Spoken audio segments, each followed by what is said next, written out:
Syndicate की meeting agriculture university के vice chancellor doctor Masroor ने बुलाई है। इस सिंडिकेट की मीटिंग में वो असासों का और साथ ही साथ रास्ता, इस गुमल यूनिवर्सिटी में रास्ता, इन दोनों मसाइल पर बहस होगी और वो इस लम्हे से फ़ायदा उठाना चाहता है कि वाइस चांसलर नहीं है। देखें, मैं सीधा साधा देहाती आदमी हूँ, मेरी ये बात आप समझने की कोशिश करें कि जब किसी गरीब आदमी के घर का दरवाज़ा नहीं होता तो वो बोरी लटका लेता है। जब बोरी लटकाता है तो वो बोरी दरवाजे के मुतालबे को ख़त्म नहीं करती। मैं समझता हूँ कि एग्रीकल्चर यूनिवर्सिटी का जो वाइस चांसलर है वो उस बोरी की तरह है जो दरवाजे की जगह पे इस्तेमाल हो रही है, और दरवाज़ा कोई हमें वाइस चांसलर चाहिए।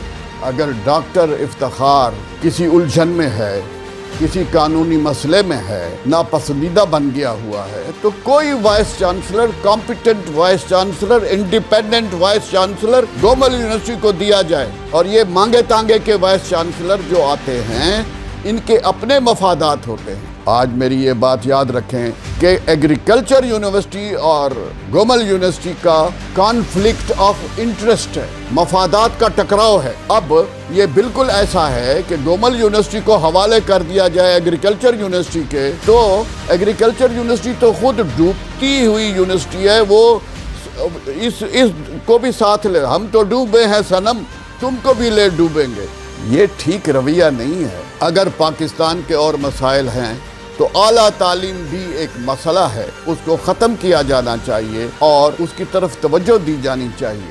आज हम मजबूर क्यों हुए कि एग्रीकल्चर यूनिवर्सिटी के वाइस चांसलर को गुमल यूनिवर्सिटी के वाइस चांसलर के जाने की वजह से अबूरी तौर पर मांग लिया गया है। ये जो अबूरी अरेंजमेंट है, जो टेम्परेरी अरेंजमेंट है, जो एक ख़ास वक्त के लिए है, इसमें बड़े फैसले नहीं किए जाने चाहिए।